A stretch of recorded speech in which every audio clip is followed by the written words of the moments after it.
Your joy will get stolen every single time you live for the world. Every time that you think you're chasing a dream that really is just being chased for your own selfish desire, you're going to be left empty and broken and sad and desperate. I promise you, I know that because I was there before. And an example, this YouTube channel is a huge testimony, because a couple months ago I did a 30-day manifestation challenge. And I had it in my little head that I could manifest 100,000 YouTube subscribers in 30 days. And I talked about all the different methods, the 369 method, the write something down in the morning and in the afternoon and the evening. When no, all I had to do was pray.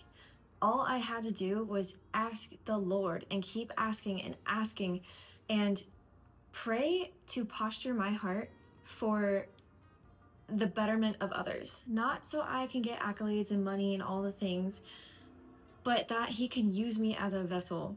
And it wasn't until I said, you know what, this is it, I'm putting this one message out, and if this hits, then it hits, and if it doesn't, like, I'm done. But it's been great, and you guys have blown that video up to, I think, 14,000 views now.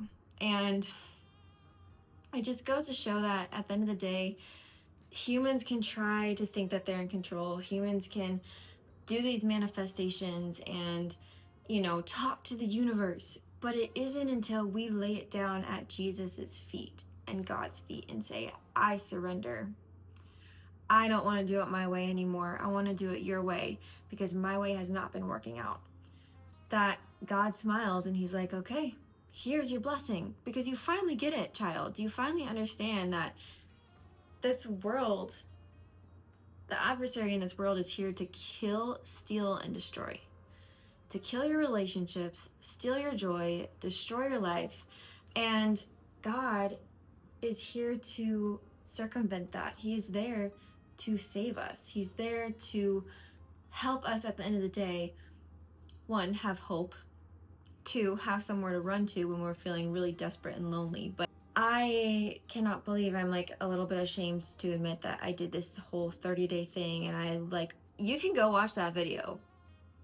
I even got like a professional editor, because I'm like, yeah, this is it. Like, I manifested.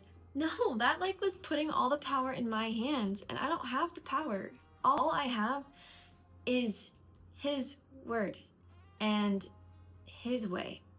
And I've experienced, honestly, He told me to get off short form social media, and this whole week I've been off of it, and I have had so much overwhelming joy, better conversations, more creativity. I've had less burnout. I've had more ability to pour in other people's cups, because instead of scrolling in the morning, I go read the Bible. Like this morning I was in Matthew, and in Matthew 7, He talks about the gate to heaven is narrow and not many find it.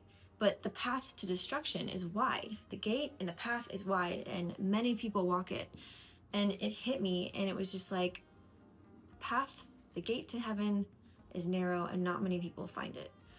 I'm gonna go find that path. That lights a fire inside of me. I don't know if it makes you have chills, but it's like, whoa, even God says, the path is hard to find, and you have to seek. And He says, seek and you will find, knock and the door will be open to you, ask and you shall receive. And He gives us all these little juicy secrets, but if we don't put it into practice, then what was it worth? So put down your stupid manifestation journal. And I don't want to piss people off when I say stupid manifestation. I think manifestation is so powerful. It's basically getting into the feeling, tapping into the feeling that you already have the thing that you want. And I don't think that's bad in any way. I think when it becomes bad is when we put power into the world and New Age and the universe. Who created the universe? So why not put our power and our prayers and our manifestations into Him? It finally makes sense to me now. I've been a Christian my entire life, and I feel like just now so many things are clicking. And I think a lot of times Christians think that they have to know everything. There are a lot of times, for me, I'm embarrassed or ashamed. I have imposter syndrome. I'm thinking I can't even have these conversations because I don't know enough, and I didn't go to school for seminary. But that's the adversary. there is a word and a message inside each and every person. Whether you put it out there on the internet, doesn't matter, but it's for somebody. And God is using you in every single moment, in every single situation. And I believe God was using me while building this for the past year. I couldn't even break 500 subscribers. And again, it doesn't matter the amount. I'm thinking about souls now. I'm thinking, now there's 1,600 souls here that chose to hit subscribe because they're feeling some type of way. And I want to say welcome to the Hope channel, the channel that we get into the nitty-gritty and we talk about real things. And we're not perfect. I am not perfect. I'm going to confess some really hard things on here, and I think God gave me the gift of vulnerability to share that, because guys, I've made some really bad decisions in my life, and I have walked through some harrowing experiences, but all of that has landed me here in front of you, in front of this camera, in front of whoever is listening on the other side.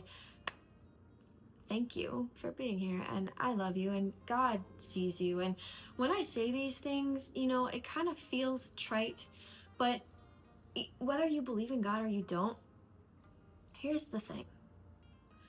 You can keep fighting it. You can keep saying, oh, I'm gonna put my hope in this crystal and this inanimate object that doesn't do anything. Or you can say, I've tried it my way long enough. It's time to try God's way. And still, like, one incredible movie is God's Not Dead. Highly recommend it. But you guys, at the end of the day, there are only two very real places that we're gonna go. It's either up or it's down, and you get to make that decision. And again, the path to enlightenment, the path to heaven is a narrow path. The gate is narrow, it's small, and it's hard to find. But you can find it. He's giving us all the secrets in his word, in his book. The juiciness is in the book. And like I said, we need to just put it into play. We need to put it into action and use it. So, manifest? No.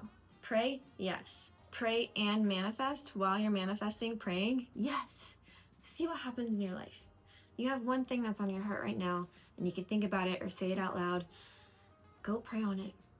If nothing else has worked, and keep asking. Like, sometimes we have to ask God. Like, I think sometimes he tests us in, like, does she really want that?